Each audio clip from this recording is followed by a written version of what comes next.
Aquarius, 1999.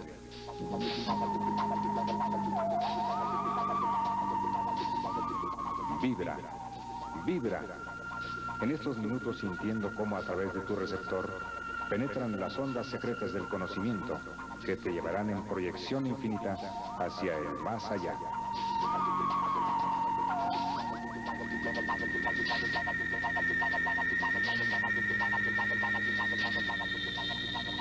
Aquarius 1999, programa cultural y científico de la Asociación Gnóstica de Estudios Antropológicos y Culturales.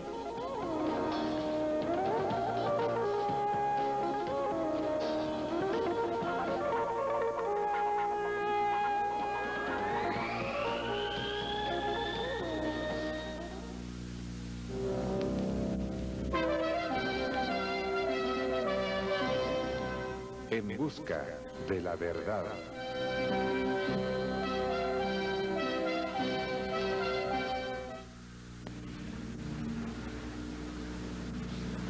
Aida, en el programa del lunes pasado dimos breves explicaciones sobre lo que es la gnosis y quiero que en el día de hoy les des más explicaciones a todos nuestros televidentes. Sí, cómo no, Fernando. Gnosis es el conocimiento que se preocupa por los problemas del ser humano y se presenta ante la gran crisis emocional contemporánea por la cual está pasando la humanidad entera.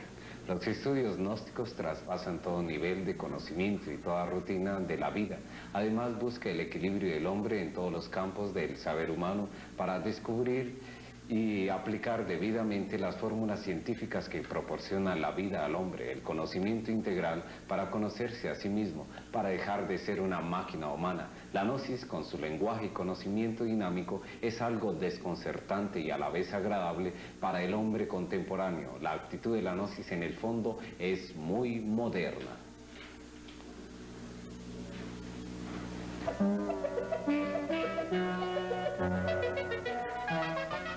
Las momias de Egipto.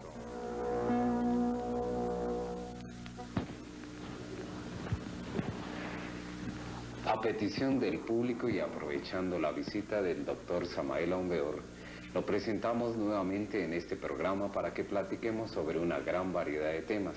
Claro que esta vez ya dejaremos un poco aparte el tema de la gran catástrofe final, ¿no es así, Aida? Claro, Fernando. Ahora hemos traído una serie de preguntas, nada menos que sobre el enigmático tema de las momias egipcias. Doctor Samael, se sabe que existen dos clases de momias, las momias vivas y las momias muertas. ¿En qué se diferencian estas? Ciertamente existen dos clases de momias, las vivas y las muertas. Junto a las muertas aparece siempre en los sarcófagos un vaso de alabastro contentivo de vísceras del difunto. Las momias muertas no tienen junto ningún vaso de alabastro. Indubitablemente, los egipcios conocieron una ciencia que los modernos ni remotamente sospechan. Ellos, con procedimientos exóticos, extraños, ponían su cuerpo físico en estado de catalepsia. Y esos cuerpos catalépticos colocados en el sarcófago y escondidos en determinados lugares pudieron conservar sus funciones hasta nuestros días. Sus funciones obviamente se hallan en estado latente. Las momias vivas son una maravilla de la ciencia antigua. Aunque ustedes no lo crean, actualmente en el mundo existen maestros escapados de sus sepulcros milenarios, viviendo entre la humanidad en pleno siglo XX. Esta clase de maestros inmortales se ríen francamente de nuestra tan cacareada civilización moderna. Díganos usted, doctor, el caso de Lobsang Rampa es un caso de intercambio atómico entre una momia viva y su actual cuerpo. Ciertamente, así es. Mártir Lobsang Rampa murió. Su cuerpo físico fue momificado. Sin embargo, como bien lo dice el mismo autor, se metió entre el cuerpo de un inglés. Quiero decir que su alma o espíritu, como ustedes quieran llamarle, se metió entre el cuerpo físico de ese personaje. Posteriormente, mediante el intercambio atómico, Mártir Lobsang Rampa volvió otra vez a revestirse con su cuerpo físico tibetano, aunque ya en forma transformada, claro está. Es magnífico el relato que Mártir Lobsang Rampa hace. En todo caso, nosotros lo hemos tomado muy en serio. Y así es. Indubitablemente, las momias egipcias son algo similar, pero mucho más avanzado. Doctor, las excavaciones realizadas por los arqueólogos y egiptólogos de las pirámides de Egipto pueden poner en peligro la evolución, o más bien dicho, el desenvolvimiento de las momias. Los arqueólogos están cometiendo muchos delitos de profanación. Bien sabemos el caso de la momia de Tutankamón. Los 22 arqueólogos que se atrevieron a profanar esa sepultura murieron. Que sepan los modernos que los antiguos eran más sabios y que inútilmente intentarán burlarse de las amenazas hechas pues por los sabios de la antigüedad y escritas en los muros invictos de esas sepulturas sagradas. En todo caso, abrir tales sepulturas es un peligro verdaderamente. Empero, las momias vivas no serán encontradas tan fácilmente. Están debidamente protegidas por métodos secretos que nosotros jamás divulgaremos. Los arqueólogos modernos podrán encontrar momias muertas, pero las vivas están guardadas en algunos lugares para bien de la humanidad.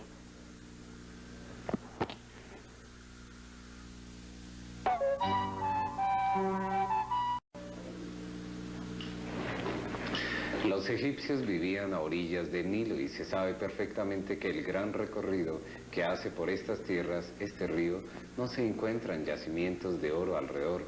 ¿Acaso es que la gran sabiduría y maestría que lograron los egipcios les permitió lograr la transmutación de los metales bajos en oro?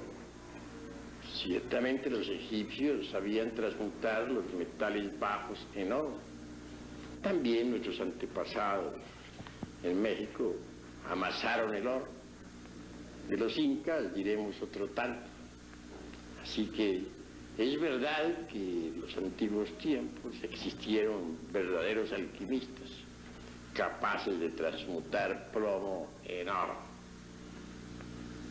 Obviamente, el oro en sí mismo es un precioso metal, no solamente desde el punto de vista como valor económico, sino también a la luz de las verdades trascendentales del espíritu. Los alquimistas medievales conocían la ciencia de las transmutaciones metálicas.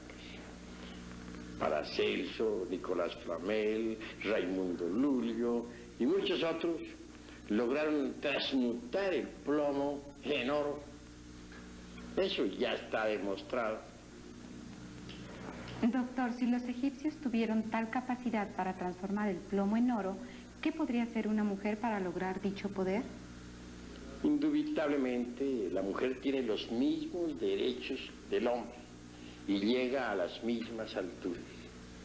Y yo conozco mujeres alquimistas que han logrado la transmutación del plomo en oro.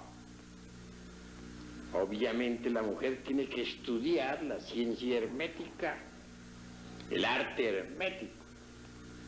Los árabes llevaron tal ciencia a Europa. En la Edad Media hubo furor por esa ciencia. Millares de hombres serios se dedicaron al estudio de la alquimia. Recordemos al abate Tritemo, el maestro de Paracelso y de Cornelio Agripa, gran alquimista. Así también hubieron otros de ellos muy famosos, como el señor Luis de Estizac y como el muy notable conde San Germán.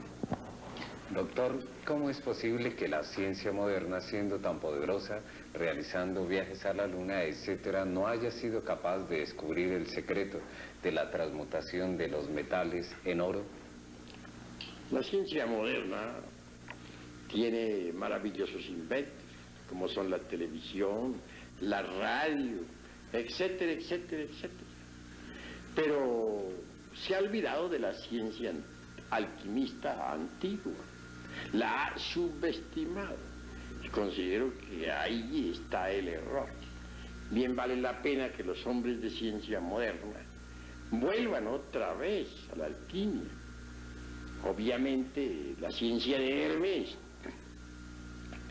contiene sorpresas extraordinarias. Bien vale la pena no solamente transmutar el plomo en oro, sino también lograr el famoso elixir de larga vida. Actualmente hay quienes inventan sueros para alargar la vida, pero a pesar de todo los hombres más famosos mueren rodeados de ilustres científicos. Doctor, finalmente díganos, ¿qué es la transmutación? Con el mayor gusto voy a responder a Aida algo sobre la transmutación. La transmutación es la ciencia maravillosa que nos permite cambiar una sustancia en otra. Por ejemplo, si transmutamos plomo en oro, ahí hay transmutación. Uno puede transmutar, por ejemplo, las fuerzas maravillosas del sexo en voluntad, en conciencia, en sabiduría, en amor, etc. Ya Sigmund Freud en el psicoanálisis se ocupa de la transmutación sexual. También es posible transmutar un metal en otro. Científicos actualmente lo hacen mediante la ciencia atómica, pero hacer oro actualmente resulta más caro que legítimo. Sin embargo, los alquimistas medievales, mediante conocimientos secretos que se han perdido hasta nuestros días, conseguían transmutar plomo en oro.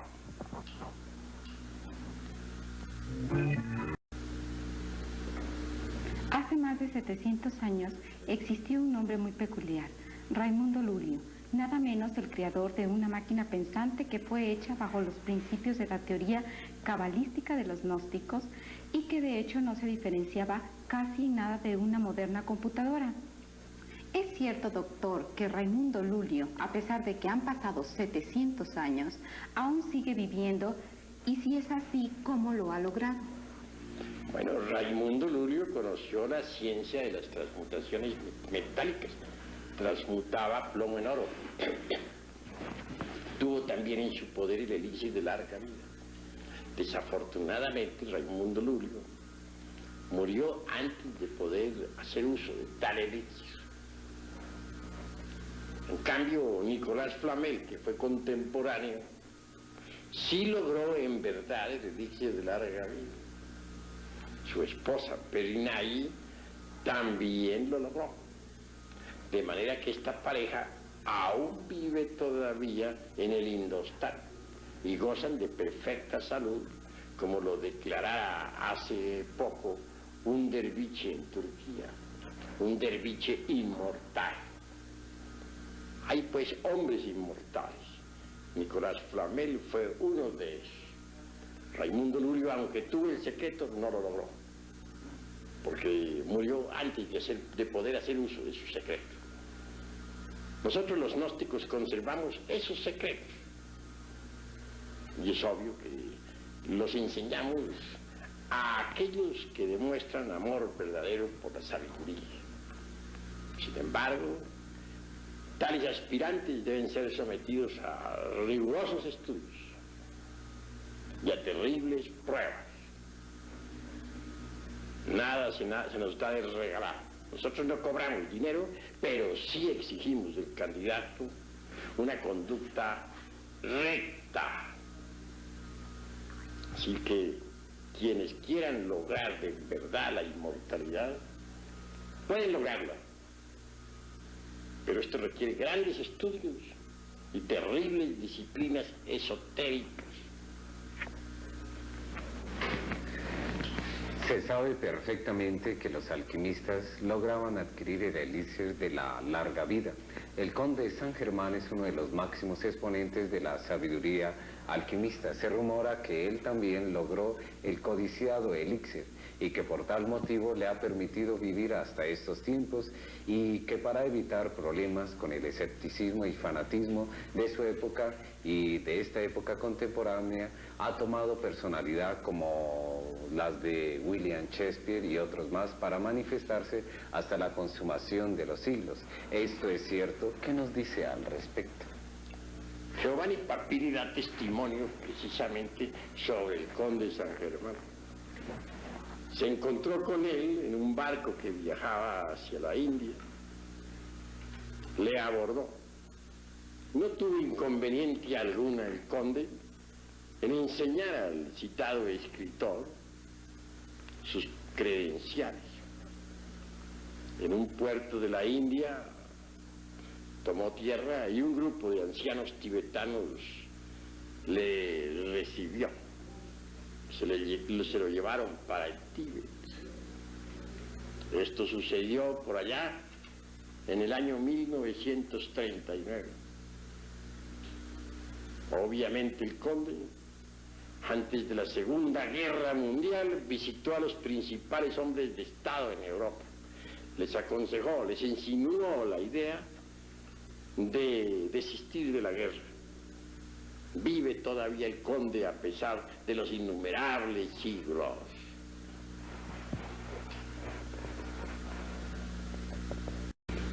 Otro de los excéntricos alquimistas de la antigüedad y que se supone lograron la eternidad al haber encontrado la piedra filosofal fue Nicolás Flamel. ¿Qué nos puede usted decir al respecto? Bueno, Nicolás Flamel, gran sabio alquimista, grabó en los muros invictos del templo de Nuestra Señora de París símbolos magníficos, alegorizando las distintas etapas de la alquimia. Él enriquecía a Europa con sus fundaciones y sin embargo se conservaba pobre. Nicolás Flamel ha sido pues un hombre enigmático. Como ya dije, vive en la India actualmente junto con su esposa Perrinayu. Posee el elixir de larga vida y la piedra filosofal. A muchos podrá parecerles exagerado lo que estamos diciendo. Obviamente esta clase de declaraciones están fuera del ambiente en que nos encontramos. Pero la verdad es la verdad y hay que decirla cueste lo que cueste. Doctor, también se dice que los derviches danzantes de Turquía fueron otros grandes alquimistas. Díganos cómo trabajan ellos y cuál es la finalidad de trabajar en la alquimia. Hay 30 derviches danzantes inmortales en Turquía. Se reúnen cada 20 años en ese país. Ellos, mediante la ciencia de la alquimia, consiguieron inmortalizarse. Todo alquimista es un mutante. El cuerpo del alquimista tiene que pasar por 3 etapas definidas. Primera, reincrudación. Segunda, revitalización. Y tercera, mutación. Así que cualquier alquimista auténtico es un mutante. Nosotros los alquimistas conocemos la ciencia de la vida y la manejamos. La ciencia oficial no conoce la ciencia de la vida.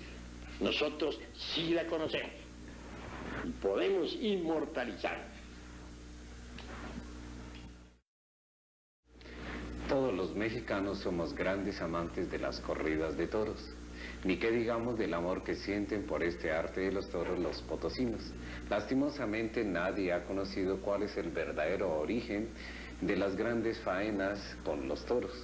Es bueno que de una vez por todas quede aclarado que el arte taurino no es algo mecánico, sino algo trascendental. Doctor Samael Aumbeor, ¿Qué luz nos puede dar usted sobre este tema? En nombre de la verdad tenemos que afirmar que tal arte es antiquísimo. Ya en el templo de Neptuno de la sumergida Atlántida se realizaba el toreo. Entonces resplandecían en el ruedo los 12 signos zodiacales. Las multitudes todas contemplaban el regio arte. Allí hay un simbolismo extraordinario. Los aprendices son en realidad los picadores. Los compañeros están representados por los banderilleros. Y el maestro que ha logrado eliminar de su naturaleza psicológica todos los defectos psicológicos, es decir, el ego animal, está perfectamente simbolizado por el torero. Así que ese arte es maravilloso. Antes de entrar en el ruedo, el torero con sus trajes de luces maravillosas se hinca humildemente ante su virgencita. No está de más recordar que los antiguos toreros del dios Neptuno rendían siempre culto a su madre divina. Así pues se conserva por tradición tal procedimiento y eso hace del toreo una obra maravillosa.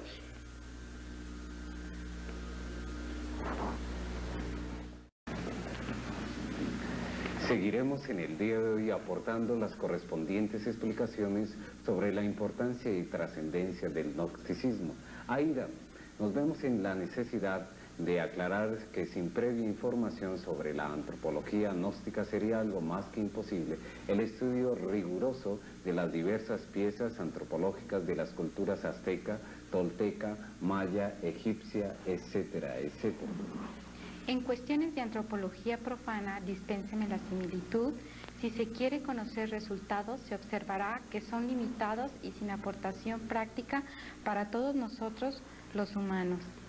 Los códices mexicanos, papiros egipcios, ladrillos asirios, rollos del mar muerto, extraños pergaminos, así como ciertos templos antiquísimos, sagrados monolitos, viejos jeroglíficos, pirámides, sepulcros milenarios, etcétera, ofrecen en su profundidad simbólica un sentido gnóstico que definitivamente escapa a la interpretación literal y que nunca ha tenido un valor explicativo de índole exclusivamente intelectual. El racionalismo especulativo, en vez de enriquecer el lenguaje gnóstico, lo empobrece lamentablemente, ya que los relatos gnósticos escritos o alegorizados en cualquier forma artística se orientan siempre hacia el ser en el espíritu, en el íntimo.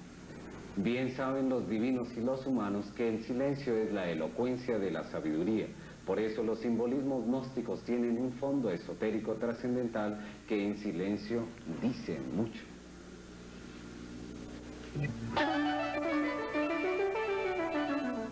La cábala de predicción.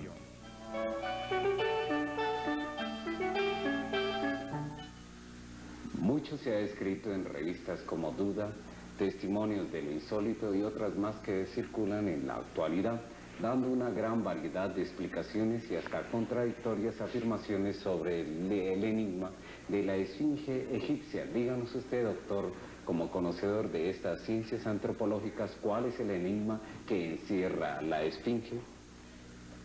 Interesante pregunta. La esfinge ciertamente simboliza los grandes misterios esotéricos de la antigüedad.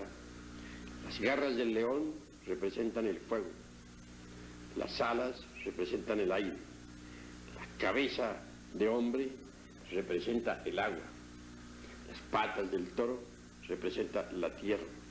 Antiguamente la esfinge estaba coronada con una corona de 9 puntas para simbolizar la novena esfera, es decir, los misterios del sexo.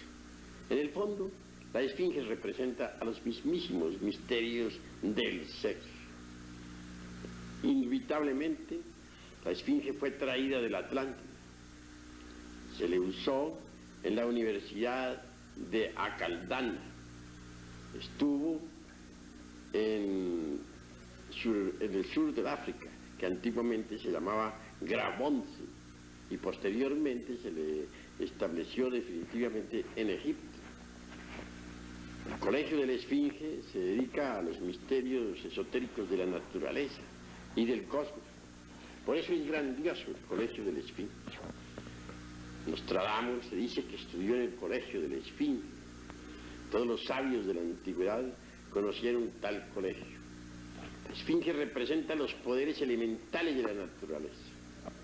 Se nos ha dicho con gran acierto que la contraparte sutil o espiritual de esa esfinge que vemos allá en el Egipto es un deituso muy especial que en sí mismo contiene los secretos de la vida y de la muerte. Bajo la esfinge existe un templo secreto en el que están los 22 arcanos del tarot. La puerta de entrada, muy raros son los que la conocen. Bien vale la pena que estudiemos siempre los misterios de la esfinge. Ella permanece allá en el desierto, aguardando ser descifrada. En el fondo, la esfinge es el hombre mismo. Y esto es bastante interesante de por sí. La esfinge viene a indicarnos el sendero secreto que ha de conducirnos inevitablemente hasta la liberación final. Develar el misterio de la esfinge, él lo indica. Mas cuán pocos son los que develan tal misterio. Quien llegue a descubrir todos los misterios de la esfinge se vuelve un sabio. Doctor, es cierto que los egipcios eran descendientes de los atlantes y que de ellos aprendieron los misterios como la cábala, etcétera, y que cuando vino el hundimiento, o sea, el diluvio, ellos transportaron la esfinge a Egipto. Si eso sucedió, ¿cómo lo pudieron haber hecho?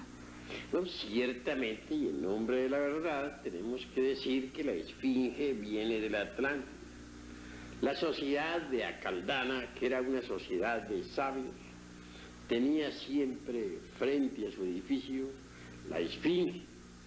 Después de la sumersión del continente Atlante, entre las embravecidas olas del océano que lleva su nombre, la esfinge fue llevada al sur del África, que entonces, repito, se llamaba continente de Grabonce, y posteriormente se le colocó en Egipto.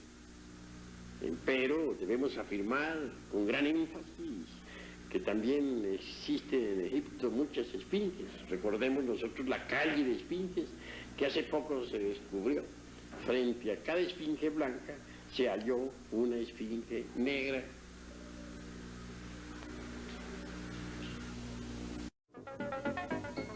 Hermenéutica.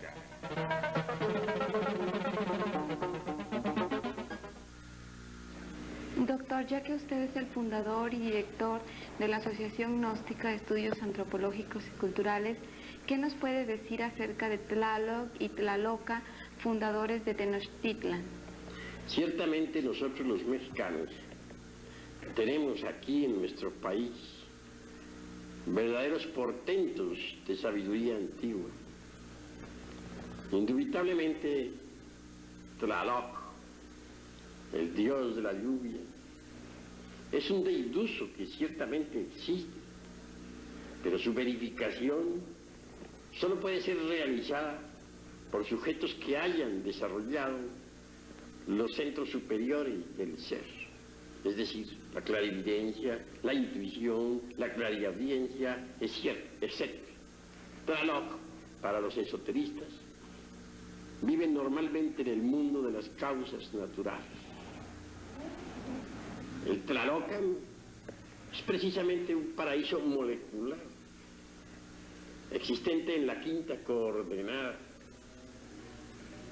Los antiguos bien sabían de tal paraíso. En el Tlalocan están las criaturas de las aguas, que obedecen a Tlaloc.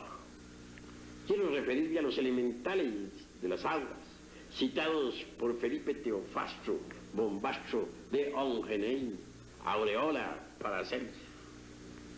Así pues, que todos esos deitusos de nuestro país tienen existencia real. En el fondo vienen a simbolizar exactamente lo mismo que las deidades cristianas. Recordemos que en el cristianismo tenemos ángeles, arcángeles, serafines, etcétera, etcétera, etcétera. Así también nuestros antepasados tenían sus cortes angélicas. Incuestionablemente todos los deitusos de nuestros antepasados eran ángeles, son los mismos ángeles del cristianismo. Bien vale la pena que reflexionemos en todo eso. En cuanto a otros personajes, hay que reflexionar un poco. Quetzalcóatl, por ejemplo, es el Cristo mexicano, un hombre que encarnó en sí mismo el verbo, la palabra, una viva representación del Dios interior profundo. Se nos habla también de la gran Tenochtitlán. Indubitablemente que Huitzilopochtli fue el fundador el esotérico de la gran Tenochtitlán. Huitzilopochtli es como un arcángel para los antiguos. Y en cuanto a nosotros, los miembros de la Asociación Gnóstica de Estudios Antropológicos y Culturales, le seguimos en el fondo recordando con gran amor. Es decir, le rendimos culto en nuestro corazón.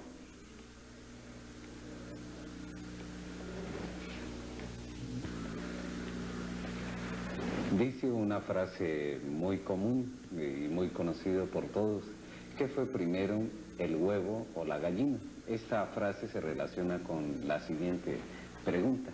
Dicen que los mayas y los aztecas fueron los iniciadores de las civilizaciones griega, china, egipcia, también inclusive la tibetana. Si es este el caso, ¿es una realidad o es el caso contrario, que estas civilizaciones vinieron a formar las nuestras? Bueno, está interesante la pregunta. Para mi modo de ver y de entender, los mayas tienen su raíz en el continente sumergido Atlántico, enorme continente que otrora existiera en el océano que lleva su nombre. Los mayas entonces tuvieron una poderosa cultura. Antes de la sumersión de ese viejo continente, acaecida por el famoso diluvio universal, citado en tantas escrituras religiosas, los mayas emigraron ya hacia el Tíbet, ya hacia la India, ya hacia el Egipto, ya hacia Guatemala, en Centroamérica, o Yucatán, etc. Así pues, los mayas fueron grandes civilizadores. No está de más recordar que algunas pirámides que actualmente existen en Egipto son de origen maya. Tampoco está de más recordar que aquellas palabras solemnes que el gran Kabir Jesús, el Cristo, pronunciara en el Gólgota, Elí, Elí, lama sabachthani, son mayas, traducidas exactamente al español por cualquier indito maya. Quieren decir: me oculto en la prealba de tu presencia. Jesús el gran Kabir aprendió el maya en el Tíbet. No debemos olvidar jamás que el naga maya tibetano tiene el mismo alfabeto. En el Tíbet se conoce el maya como el naga. Así que los mayas fueron siempre los grandes civilizadores y su origen es Atlante. Poseen una sapiencia única. Hoy por hoy la sabiduría de los mayas se encuentra en secreto. Se cultiva en el silencio de la noche. En un futuro, tal sabiduría será entregada a la humanidad.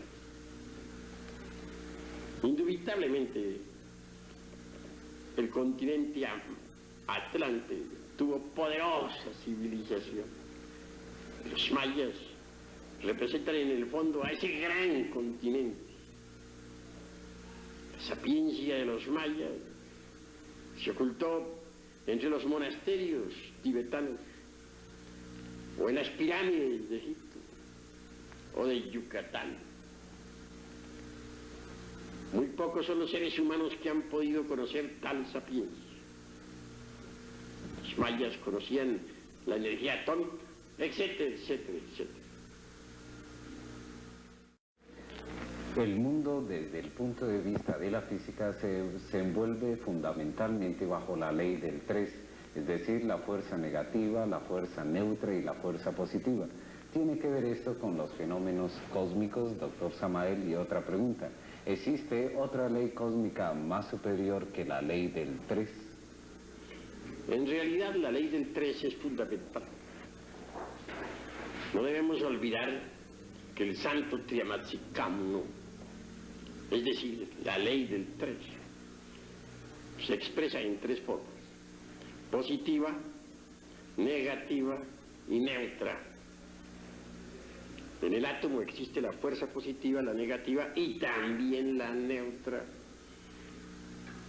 Para que haya creación se necesita que las 3 fuerzas coincidan en un punto A. De lo contrario, la creación sería imposible. Así pues, la ley del 3 puede crear, pero para que exista un cosmos organizado se necesita la ley del eterno Hepta Paraparchinok, es decir, la ley del 7. El 3 crea, el 7 organiza. Más allá de las leyes del 3 y del 7, pues hay muchas otras leyes. En el fondo, la ley del 3 viene de la única ley, que es la del Logos, creador, la del eterno Padre Cósmico, común. Así que bien vale la pena comprender lo que es la ley del 3. Las gentes subestiman mucho la tercera ley, el santo conciliar, o la fuerza neutra. Y esa fuerza hay que aprenderla a manejar cuando se quieren neutralizar las influencias peligrosas. Las fuerzas positiva y negativa son maravillosas. Ellas se unen para crear, pero la tercera ley las concilia y entonces se realiza la creación. El hombre representa la fuerza positiva, la mujer la fuerza negativa. La tercera fuerza, la del Espíritu Santo, concilia a las dos y entonces se realiza una creación. Pero todo tiene que desenvolverse dentro de la ley del 7. Es decir, el 3 crea, el 7 organiza. Indubitablemente, la humanidad está muy lejos de saber cuál es el modus operandi de la ley fundamental 3. En todo caso, el Padre es el 1, el Hijo el 2, el Espíritu Santo el 3. Son, como dicen las Sagradas Escrituras, 3 personas distintas y un solo Dios verdadero. Dios, en el fondo, es la única ley, pero para expresarse necesita derivarse en 3 aspectos que son creadores. El santo Triamatzikamnu indubitablemente jamás queda embotellado en los mundos, nunca. Empero puede crear y siempre crea. Conocemos perfectamente algunas de estas cosas. Me imagino que igual le sucede a los televidentes. Usted habló hace un momento sobre la ley de los 7. Existen 7 planetas, fundamentados en la frase de Hermes Trismegisto, lo que es arriba es abajo. ¿Cómo actúan estos 7 planetas sobre nosotros? Bueno, obviamente existen 7 planetas bien conocidos en la astronomía, pero dentro de nuestros estudios esotéricos nos interesan más bien los planetas psicológicos. Tal como es arriba es abajo. El microcosmos es análogo al macrocosmos. En nosotros, en nuestro interior, en nuestra psiquis, tenemos la viva representación de los 7 planetas. Empero, existen transmutaciones metálicas durante el trabajo de autorrealización íntima del ser. El viejo de los siglos, Saturno, debe convertirse en el niño, la luna. El Júpiter tonante que llevamos dentro debe transformarse realmente en el mercurio de los sabios, en la inteligencia, en la sapiencia. En cuanto al guerrero belicoso, Marte, debe convertirse en nosotros en el Venus del amor. En el fondo, en el centro, queda siempre el Sol, como dador de toda vida. Así pues, dentro de nosotros deben verificarse ciertas transmutaciones metálicas importantes en la alquimia. Diálogos extraños. Uno de los escritores más famosos, Lobsang Rampa, ya ha escrito sobre el viaje astral. Las juventudes actuales lo comentan mucho, pero hablan solamente de la parte práctica y vivencial. Doctor, queríamos preguntarle que nos aclare definitivamente si el viaje astral es algo intelectual o es algo eminentemente práctico. Con el mayor gusto contestaré, Aida. Ciertamente, el viaje astral es una realidad, como lo dice Martin Lobsang Rampa. El hombre auténtico, incuestionablemente, posee un cuerpo astral. Este es un cuerpo maravilloso, extraordinario, y sabe usarlo a voluntad. La parte práctica de esta cuestión es muy fácil. Hallándose uno en un estado de transición existente entre vigilia y sueño, suavemente puede levantarse de su lecho con gran naturalidad. Entonces verá con asombro que el cuerpo físico queda en la cama dormida. Ya fuera de la forma densa, uno puede viajar a través del espacio, dirigirse a otro planeta, investigar los misterios de la vida y de la muerte, ponerse en contacto con los seres inefables, etcétera, etcétera, etcétera. En todo caso, lo importante sería aprovechar el estado de transición existente entre la vigilia y el sueño, y al levantarse, hacerlo con gran naturalidad. No se trata de levantarse mentalmente o intelectualmente, como dices tú, sino realmente. Lo que estoy diciendo debe traducirse en hechos. Obviamente, durante el estado de transición existente entre vigilia y sueño, las conexiones que unen el cuerpo astral al cuerpo físico quedan sueltas. Y por lo tanto, al levantarse en ese momento, se producirá el desprendimiento del astral. Este libre puede viajar a través del espacio y dentro del mismo, indubitablemente, estará la conciencia.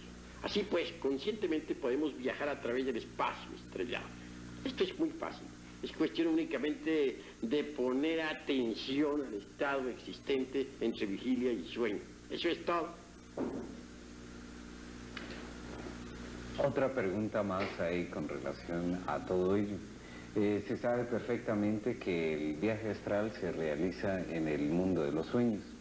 Bueno, sabiendo ello, también nos preguntamos en estos momentos ¿a dónde van ese grupo de personas o a dónde han ido ese grupo de personas que han desaparecido en el Triángulo de las Bermudas, o famosamente conocido como el Triángulo del Diablo?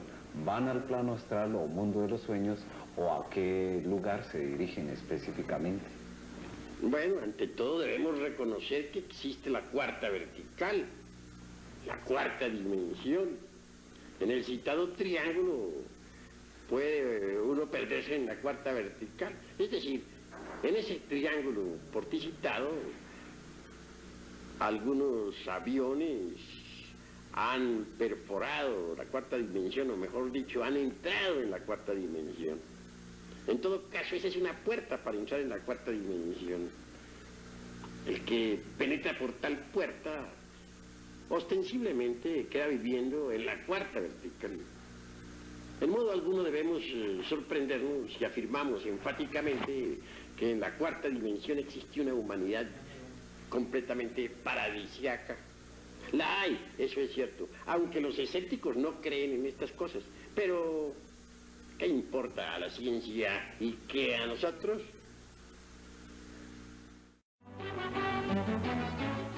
Esoterismo.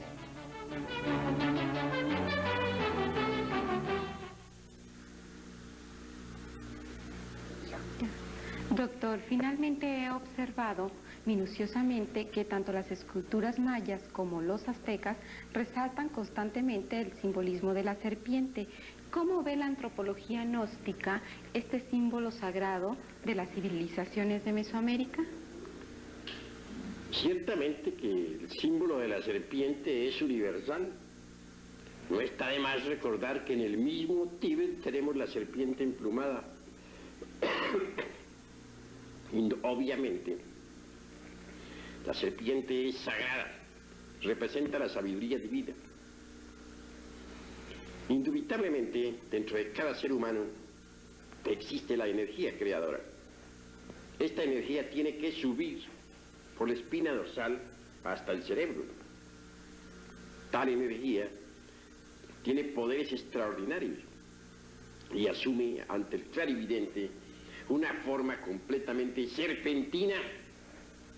Si la gente aprendiera a transmutar su energía creadora, se transformaría totalmente. La serpiente sagrada nos da la sabiduría. La sabiduría de la serpiente es poderosa. Se dice de Quetzalcóatl que era una serpiente de sabiduría. Los hierofantes antiguos de Caldea, de Persia, se llamaban a sí mismos serpientes. Botán asegura en forma enfática que él entró por un hueco dentro del interior de la tierra. Dice que entró por un pasadizo secreto, por donde solamente pueden entrar las serpientes. Botán mismo exclama diciendo: soy una serpiente. Así también exclamaban los celtas y los druidas. Así que la serpiente es un poder ígneo, flamígero, que está relacionado íntimamente con el sexo y que los indostanes llaman Kundalini. Sube por el canal medular espinal de la secta gnóstico hasta el cerebro, cuando uno ha caminado por la senda de la más perfecta castidad. Entonces resplandece maravillosamente dentro del aura del universo. La serpiente tiene poder para darnos la sapiencia. En el día de hoy que tenemos al científico y filósofo contemporáneo Samael Aun Weor, queremos aprovechar su presencia para hacerle un tipo de preguntas de interés mundial. ¿Nos podría decir usted, doctor Samael Aun Weor, qué es la entropía? Ciertamente, la entropía es un proceso desordenado, involutivo. Incuestionablemente existe entropía dentro de nuestra idiosincrasia psicológica cuando no trabajamos sobre sí mismos, cuando no buscamos una transformación radical, cuando nos contentamos ser así como somos. Por estos tiempos, todo marcha en forma descendente, desordenadamente, involutivamente. La entropía tiende a igualar todo. Así vemos que después de un largo proceso involutivo llega la muerte. No es pues extraño que todo quede igualado. Si colocamos una marmita llena de agua caliente junto a otra llena de agua fría, obviamente se producirá cierto desorden involutivo, decadente, en las dos marmitas. Al fin, después de todo, quedan completamente igualadas. En forma análoga diremos que si nosotros no trabajamos sobre sí mismos, si no buscamos una transformación radical,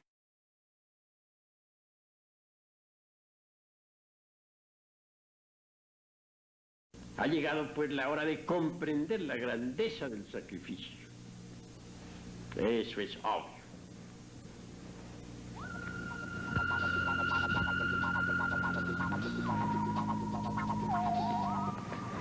Ya que se habla de catástrofes, profecías y otras cosas raras que atemorizan a la humanidad, ¿nos podría decir algo sobre Miguel de Nostradamus, doctor Samael Aun Weor? Con mucho gusto. Resulta que Miguel de Nostradamus fue un gran médico, astrólogo de la Edad Media. Se educó en la sabiduría de los egipcios. Dicen que pasaba las noches enteras mirando fijamente y sin parpadear el agua contenida en un cazo de cobre.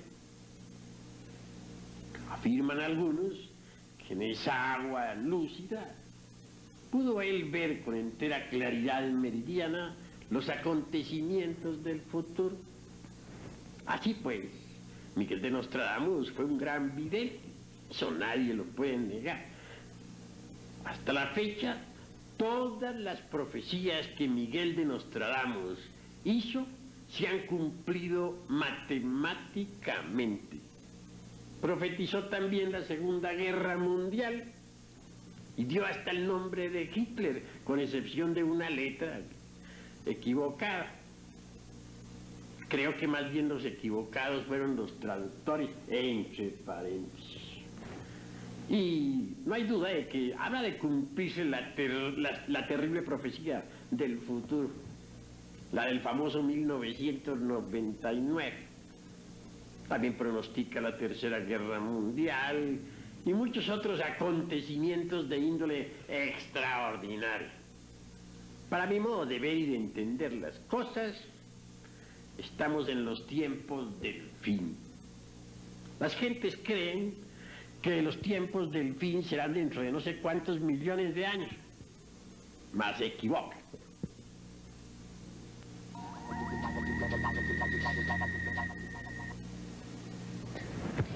Doctor, ya que mencionó lo de la Tercera Guerra Mundial, los científicos modernos la comentan mucho. ¿Es cierto que habrá una terrible Tercera Guerra Mundial? Eso es indubitable. Miguel de Nostradamus profetizó la primera y la segunda y también la tercera. Grandes sabios del pasado ya habían profetizado 3 guerras mundiales para el presente siglo. Yo creo que la peor va a ser la que viene, la tercera. Será un verdadero holocausto atómico, espantoso. Desaparecerán las principales ciudades del mundo con las explosiones nucleares.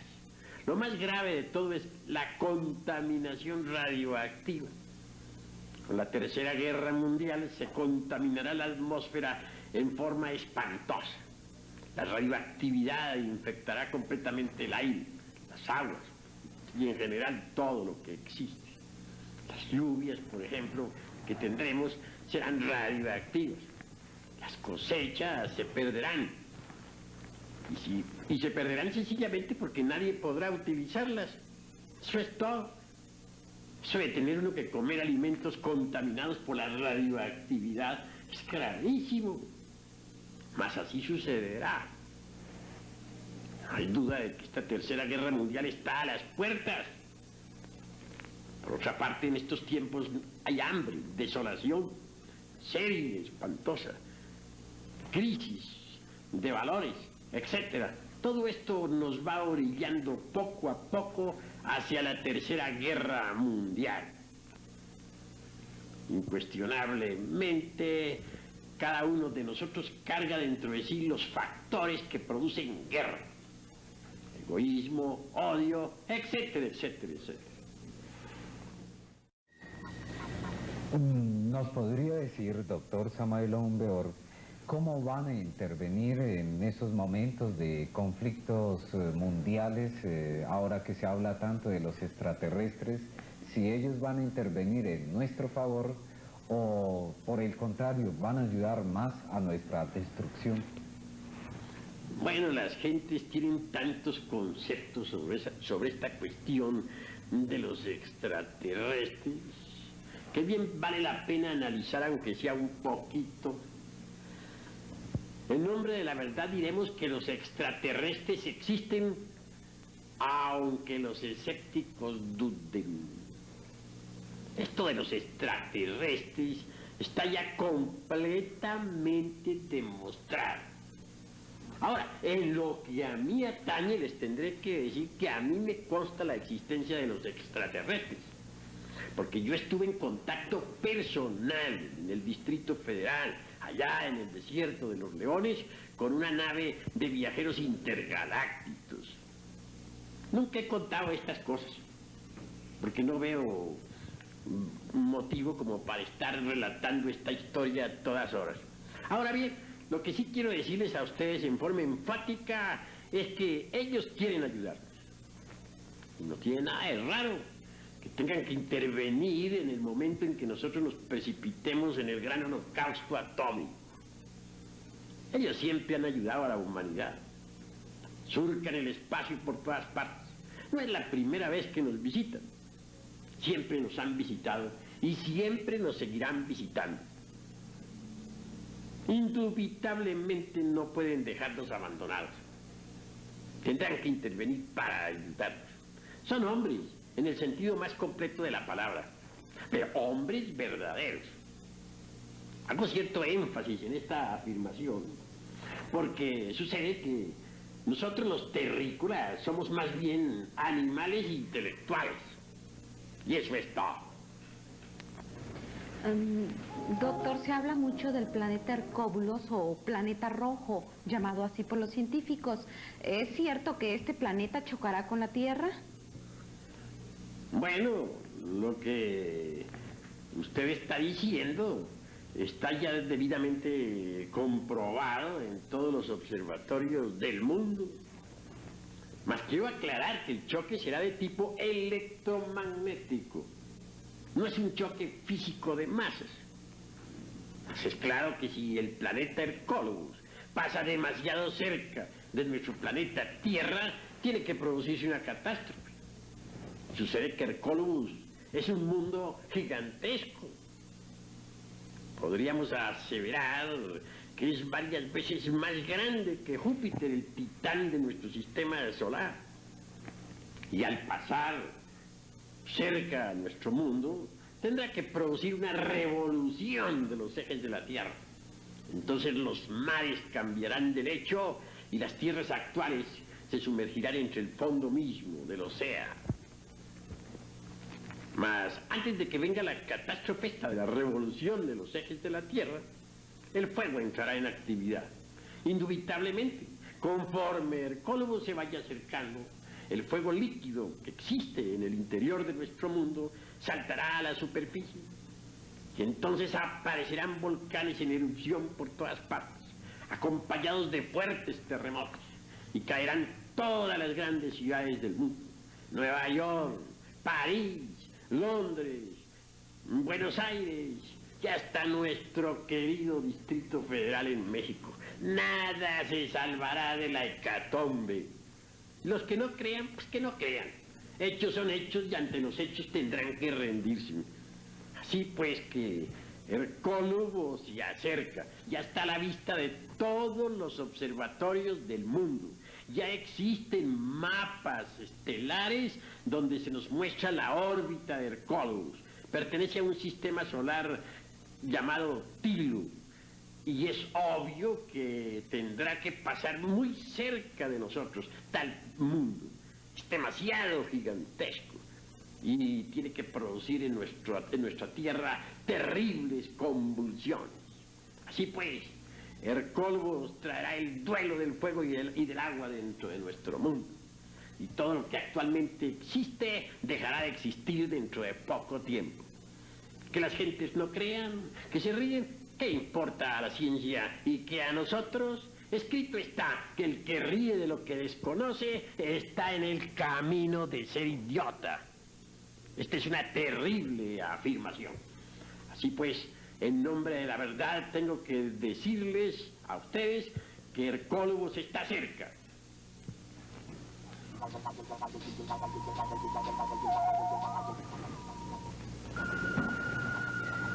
¿Nos podría usted decir, doctor Samael Aumbeor, en base a sus planteamientos pues verdaderamente interesantes, en qué consistirá la catástrofe mundial del año de 1999?